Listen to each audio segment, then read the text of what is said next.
A few moments later. Jika orang Inggris mengucapkan good morning, Jika orang Korea mengucapkan annyeonghaseyo, Jika orang Jepang mengucapkan konnichiwa, jika orang Muslim mengucapkan Assalamualaikum warahmatullahi wabarakatuh. tak kenal maka tak sayang. Maka perkenalkan, aku Azhara Mesazarin. Aku Amanah Putri Salsabila. aku Gelsi Zarin Falisa. aku Aisyah. Oke, standby, kamera ready, sound ready, 3, 2, 1, action. Di sini kami akan membuat video tentang Pancasila sebagai arus bangsa Indonesia. Pancasila sebagai dasar negara, Pancasila sebagai ideologi negara. Pancasila sebagai sistem filsafat. Selamat menyaksikan.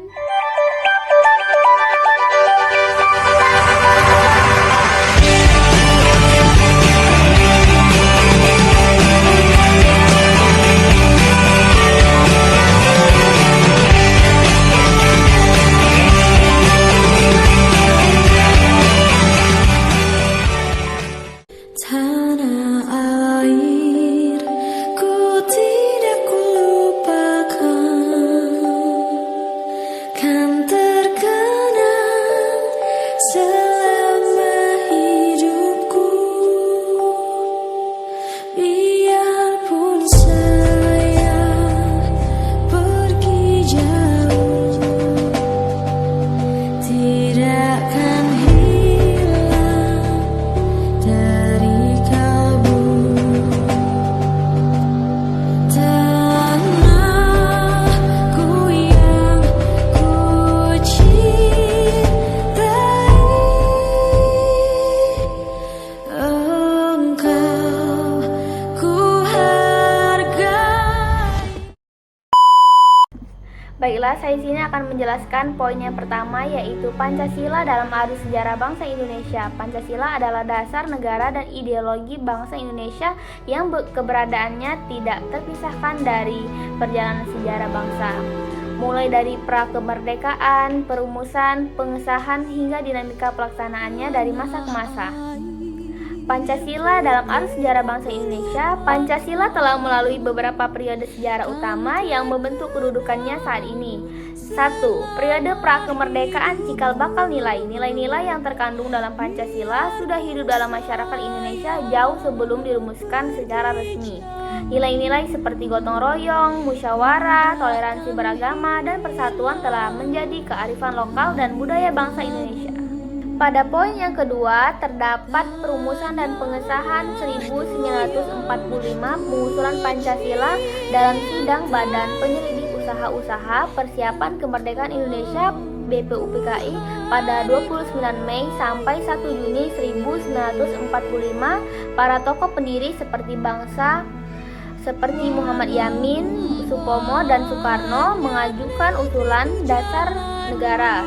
Insinyur Soekarno pada 1 Juni 1945 menyampaikan pidatonya tentang 5 asas yang disebut Pancasila. Sudah terbukti bahwa Pancasila yang saya gali dan saya persembahkan kepada rakyat Indonesia, bahwa Pancasila itu adalah benar-benar satu dasar yang dinamis, satu dasar yang benar-benar dapat menghimpun segenap tenaga rakyat Indonesia, satu dasar yang benar-benar bisa mempersatukan rakyat Indonesia itu untuk bukan saja mencetuskan revolusi, tetapi juga mengakhiri revolusi ini dengan hasil yang baik. Maka aku adalah sebenarnya utusan wakil daripada revolusi Indonesia. Revolusi Indonesia ini bukan revolusi Soekarno, tetapi revolusi daripada seluruh rakyat Indonesia dari Sabang sampai Merauke.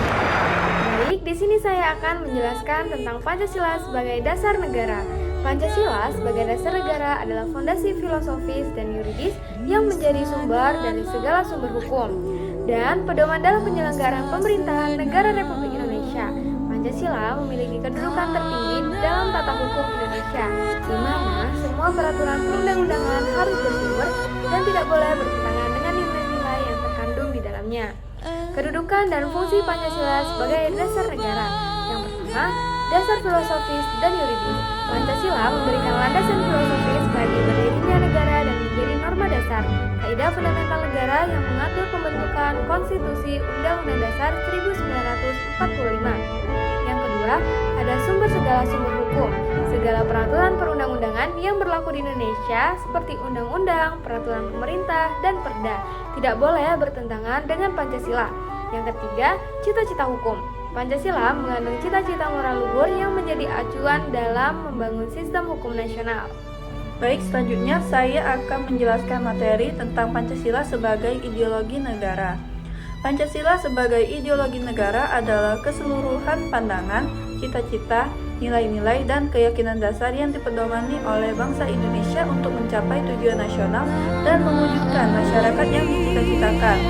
Ideologi ini bersifat terbuka, artinya tidak dogmatis dan dapat berinteraksi secara dinamis dengan perkembangan zaman, namun tetap berakar kuat pada budaya bangsa.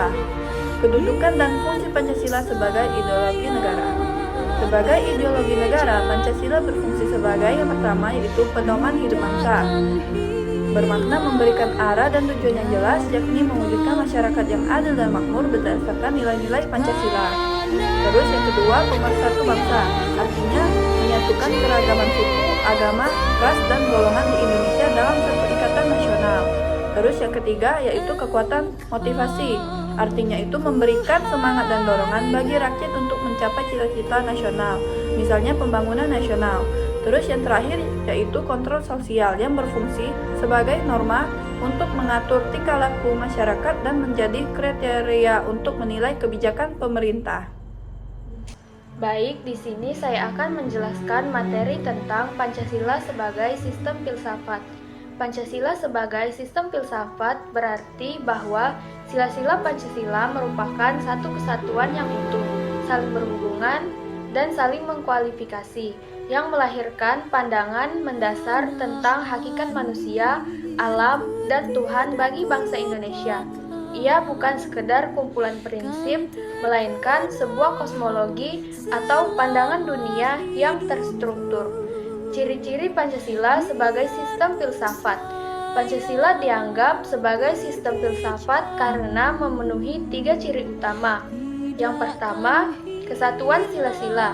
Sila-sila Pancasila tidak berdiri sendiri, melainkan merupakan satu kesatuan organis yang hierarkis, piramidal, atau sila 1 menjiwai sila 2, 3, 4, 5, dan sebaliknya. Sila 5 dijiwai oleh sila 1, 2, 3, dan 4. Yang kedua, dasar ontologis, epistemologis, dan aksiologis. Ontologis atau hakikat, objek filsafat Pancasila adalah manusia Indonesia seutuhnya yang memiliki kedudukan sebagai makhluk individu dan sosial atau bertuhan, bersatu, beradab, berkerakyatan, dan adil. Epistemologis atau pengetahuan. Sumber nilai Pancasila adalah pengalaman sejarah bangsa dan budaya luhur yang telah ada sejak lama. Aksiologis atau nilai-nilai Pancasila atau keutuhan, kemanusiaan, persatuan, kerakyatan, keadilan adalah nilai-nilai dasar yang menjadi tolak ukur moral dan etika bangsa. Yang ketiga, keterbukaan.